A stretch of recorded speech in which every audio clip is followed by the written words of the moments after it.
Welcome. আজ আমরা গল্প শুনব রাঁচি এবং নেতারহাট ভ্রমণের।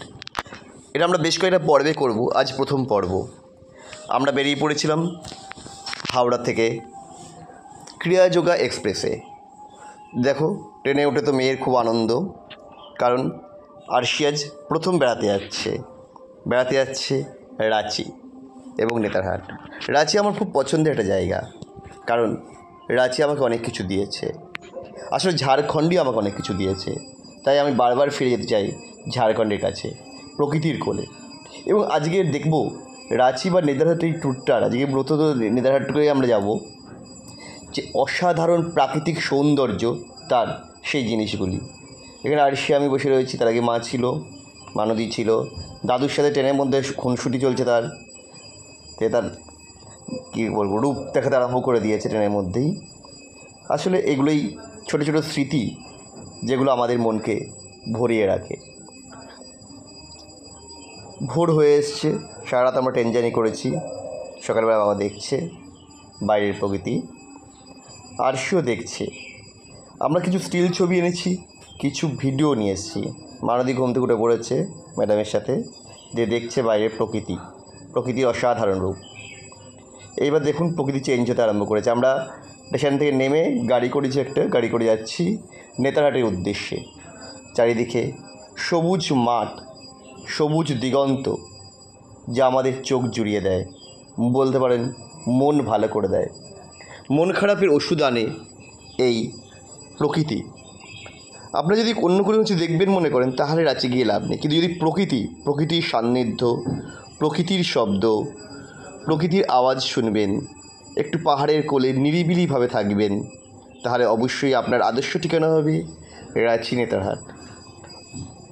নেতারহাট থেকে আমরা আর যেতে পারেন বেতলা ফরেস্টেও, সেখানেও জঙ্গল সাফারি করা যায়, কিন্তু আমরা সেইখানটা যাইনি। আমরা নেতারহাট অবধি গেছিলাম, তারপর ফিরে এসেছিলাম বিভিন্ন কারণে। এই যাওয়ার রাস্তাটাই আপনাকে মনোমুগ্ধ করে দেবে। মনে হবে সত্যি যেন প্রকৃতির কোলে কোথায় যেন আমরা হারিয়ে গেছি। দিগন্ত বিস্তৃত আকাশ, মেঘ, আর তার পাশে দেখুন ছোটো ছোটো টিলার মতো পাহাড়। এই দেখুন, এক্ষুনি আসবে। আমরা দূর থেকে দেখতে পাচ্ছিলাম টিলার মতো পাহাড়কে। এই দেখুন, পেরিয়ে যাচ্ছে একটা একটা করে পাহাড়। কি সুন্দর ন্যাড়া একটা পাহাড় এটা, যেন প্রকৃতি এখানে ঢেলে তার রূপ রস গন্ধ সাজিয়ে দিয়েছে। আমাদের গাড়ি দুর্বারে বেগে এগিয়ে চলেছি নেতারহাটের দিকে। আমরা সকালে বেছিলাম, দেখুন মানে পাহাড়ের ওপর একটা ছোটো মন্দির মতো রয়েছে। এগুলো আমরা যার পথে দেখেছিলাম, কিন্তু নামতে পারিনি বা নামা হয়নি। চারিদিকে শুধু সবুজ আর সবুজ, অসাধারণ প্রাকৃতিক রূপ। প্রকৃতির ডালি নিয়ে বসে থাকে সমস্ত ঝাড়খণ্ড। তার মধ্যেও নেতারহাট যেন একটা অন্য রকম। এই যাওয়ার রাস্তাটা এবং প্রকৃতিটাই আপনাকে অনুভব করবেন, বারবার অনুভব করবেন। আপনার শহরের ক্লান্তি, সারাদিনের পরিশ্রম কোথায় যেন হারিয়ে যাবে। দেখুন, আমরা যাচ্ছি রাস্তার দুপাশে পুরো সবুজ, শুধু সবুজ। এত সুন্দর, এত গ্রাম্য, এতটা কি বলবো, আর পৃথিবীর কাছে প্রকৃতির কোলে ফিরে আসে যে আনন্দ, সে এক অসাধারণ। আমরা নেমেছিলাম খেতে একটু। এখানে আরশি পেয়ে গেছে তার দুই বন্ধুকে। যে দোকানে খেয়েছিলাম সেই দোকানেরই মালকিনের দুই ছেলে। আবার আমরা খেয়ে দিয়ে বেরিয়ে পড়েছি রাস্তায় নেতারহাটের উদ্দেশ্যে। আসলে রাঁচি থেকে নেতারহাটের দূরত্বটা অনেকটাই, প্রায় গাড়িতে ঘন্টা 4 লেগেছে। আমরা নেমেছিলাম সকাল 7টায় আর পৌঁছেছিলাম প্রায় 12টায়। পথে দাঁড়িয়েছিলাম কয়েকটা জায়গায়। দেখুন কি সুন্দর জঙ্গলে ভরা রাস্তা, যেখানে যেন মনে হয় সত্যি সময় যেন থমকে গেছে। জীবনের বারবার আমাদের যে প্রকৃতির থেকে উৎপন্ন, প্রকৃতিতেই মিশে যেতে হবে, সেই কথা এখানে এসে বারবার মনে পড়ে, ভালো লাগে, যেন জীবনানন্দের কথা মনে পড়ে। ধানসিঁড়িটির তীরে আবার আসিও ফিরে, ধানসিঁড়িটির তীরে, এই বাংলায়। যদি এটা বাংলায় নয়, এটা ঝাড়খণ্ড, সবুজের কোল। দেখতে দেখতে আমরা অনেকটা পথই চলে এসেছি, আর বেশি দূর নয়। কিন্তু রাঁচি যাওয়ার এই রাস্তাটাও অসাধারণ। পাহাড়ি রাস্তার আঁকে বাঁকা পথে দিয়ে আপনাকে স্বাগত জানাবে। খুবই সুন্দর এই যাত্রাটা ছিল। এবং এই 4 ঘন্টায় আপনার কোনো ক্লান্তি লাগবে না। দূরে দেখুন পাহাড়ের দেখা যাচ্ছে, পাহাড় আর পাহাড়, পাহাড় যেন ডাকছে আমায়, সবুজ পাহাড়। এখানে পাহাড়গুলো কিন্তু বেশিরভাগই সবুজ, ন্যাড়া পাহাড় খুব কম আছে। প্রকৃতির কাছে এই সময় পেলেই ছুটে আসতে তাই আমার খুব ভালো লাগে। আমাদের গাড়ি এগিয়ে চলেছে নেতারহাটের উদ্দেশ্যে। নেতারহাটে আমরা ছিলাম 4 সিজন নামটি হোটেলে। সেটাও ছিল অত্যন্ত ছিমছাম সুন্দর একতলা হোটেল। আমরা সবসময় একতলাকেই প্রেফার করি, কারণ মায়ের পায়ে ব্যথা এবং বাবারও উপরে উঠতে কষ্ট হয়, সিঁড়ি দিয়ে টানের প্রবলেম আছে। তবে যেটা সতর্কবার্তা, নেতারহাটে যদি যান তাহলে অবশ্যই শীতের পোশাক ভালো করে নিয়ে যাবেন, কারণ বেশ ঠান্ডা এবং হঠাৎ করে ঠান্ডা লাগে। পরে রাঁচিতেই শীতের পোশাক নিয়ে গেলে, শীতকালে গেলে শীতের পোশাক নিয়ে যেতেই হবে, কারণ কখন ঠান্ডা লেগে যাবে আর শরীর খারাপ হবে আপনি বুঝতে পারবেন না। দেখুন কি সুন্দর পাহাড়, পাহাড়ের মধ্যে যেন হারিয়ে চলেছি আমরা, ধীরে ধীরে সেই পাহাড়ের ওপর উঠছি। চারিদিকে শুধু সবুজ আর পাহাড়, সবুজ আর পাহাড়। আরেকটা জিনিস, এই ঝাড়খণ্ডের মানুষরা অত্যন্ত সহজ সরল হয়, এদের ব্যবহারও মনোমুগ্ধকর। দেখুন আমরা আস্তে আস্তে পাহাড়ি রাস্তায় উঠে পড়েছি। পাহাড়ের রাস্তা দিয়ে ধীরে ধীরে আমাদের গাড়ি চড়ছে ওপরের দিকে নেতারহাটের উদ্দেশ্যে। এটা হচ্ছে কোয়েল নদী। কোয়েল নদী আমাদের যাওয়ার পথে স্বাগত জানালো। তবে বর্ষায় যদি যান তখন কিন্তু অন্যরকম দেখবেন, শীতে গেলে অন্যরকম দেখবেন। এই কোয়েল নদী বর্ষায় দুকুল ঝাঁপিয়ে ওঠে। আমরা কোয়েলকে টাটা বাই বাই দিয়ে এগিয়ে চলেছি নেতারহাটের কাছে।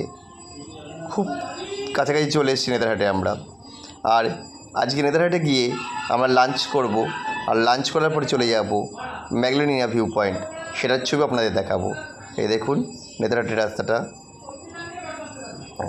পাহাড়ি পথ বেয়ে ক্রমশ চলেছে।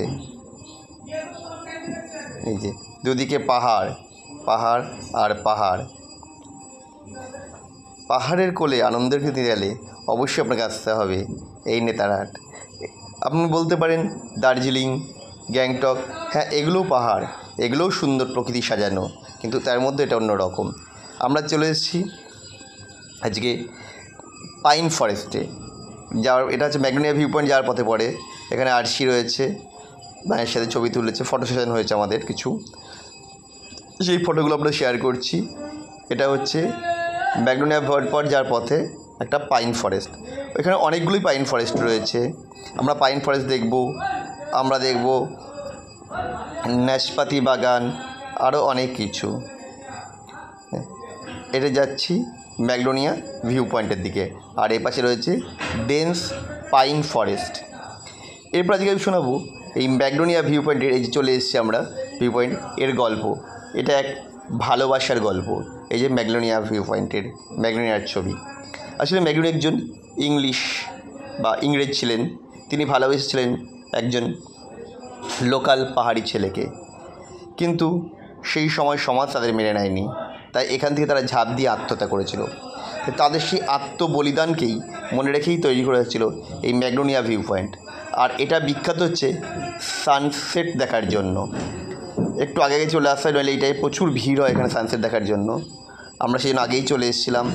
সেখানে এসে আরশির তো মহা আনন্দ, দৌড়াদৌড়ি করে বেড়াচ্ছে, দাদুর সাথে খেলা করছে, মায়ের কোলে উঠে বসে রয়েছে। সে কী বলবো, মানে আত্মহত্যা হয়ে যাওয়ার কথা। সত্যি প্রকৃতি কোলে এসে এটা তো হবেই। তার সাথে পার্কটা সাজানো রয়েছিল বিভিন্ন রকমভাবে সমস্ত জিনিস দিয়ে। এবার আরশি, তার বাবা মা মানদী সবাই রয়েছে। আরশির একাও কিছু ফটো সেশন নেওয়া হয়েছিল। এবং আজকে আমরা দেখবো এখান থেকে সানসেট। এর পাশে কিছু লোকাল দোকান আছে, সেখানে যেটা আপনার খুব ভালো লাগবে, শালপাতা, সমস্ত প্রকৃতিকে ব্যবহার করা শালপাতায় কিছু খাবার দিয়েছিল। এখান থেকে সানরাইজ দেখার জন্য, সানরাইজ নয় সানসেট দেখার জন্য কিছু ঘর বা কটেজ করে দেওয়া হয়েছিল। ওপর থেকে নিচটা দেখলে এরকম লাগে। এখানেও দারুণ লাগে প্রকৃতির যেন সম্পূর্ণ ঢেলে দিয়েছে এই জায়গাগুলোতে। দেখুন ওপর থেকে আমরা দেখছি ম্যাগনোনিয়া ভিউ পয়েন্টের নিচের অংশগুলো। এখানে সবাই বসে রয়েছি, মানবী রয়েছে, মা রয়েছে, বাবা রয়েছে। এই যে আস্তে আস্তে সূর্য এবার ডুববে, সূর্য ডোবার পালা শুরু হয়েছে।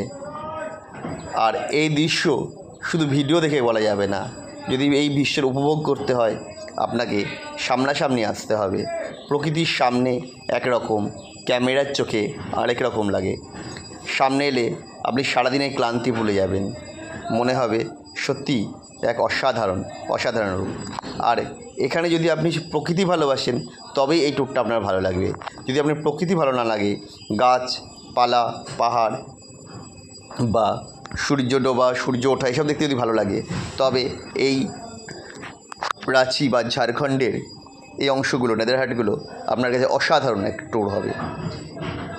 কিন্তু আপনি যদি কোনো স্থাপত্য দেখতে চান, তাহলে সেই অর্থে এখানে তেমন কিছু নেই। এখানে শুধু প্রকৃতি আর প্রকৃতি। এখানে একটা দিন আপনার কীভাবে কেটে যাবে সে আপনি নিজেও বুঝতে পারবেন না। এই যে যেমন সূর্য আস্তে আস্তে সূর্যের যে ডুবছে, সেই যে দেখা, সানসেট দেখার প্রচুর মানুষের ভিড় করা, এ এক অদ্ভুত আনন্দ। এবং অদ্ভুতভাবে আমার এখানে দেখা হয়ে গেছিলো পশ্চিমবঙ্গের বেশ কয়েকজন, নৈহাটি থেকে কয়েকটা দাদা গেছিলেন, তাদের সাথে দেখা হয়েছিল। প্রচুর বাঙালির সাথে দেখা হয়েছিল, প্রচুর বাঙালি এই নেদারহাটে ঘুরতে যায়। দেখুন কি অসাধারণ লেগেছিল। আর আকাশের রং কি সুন্দর বদলে যাচ্ছিল বারবার। হয়তো এখানেও তো সূর্য ডোবে, কিন্তু আমরা কাজের ব্যস্ততায় সেটা দেখা হয় না। সেই পাহাড়ের কোলে, পাহাড়ের স্তরের মাঝখানে সূর্যের একটা হারিয়ে যাওয়া, লাল ডিমের কুসুমের মতো হয়ে যাওয়া, এ এক অসাধারণ দৃশ্য, যা আমরা কখনো হয়তো ভুলতে পারবো না। ভীষণ ভালো লেগেছিল। আবার কালকে আমাদের ভোরবেলা উঠতে হবে। কালকে আমাদের অনেক কটা জায়গা আছে দেখে আমরা চলে যাব রাঁচি।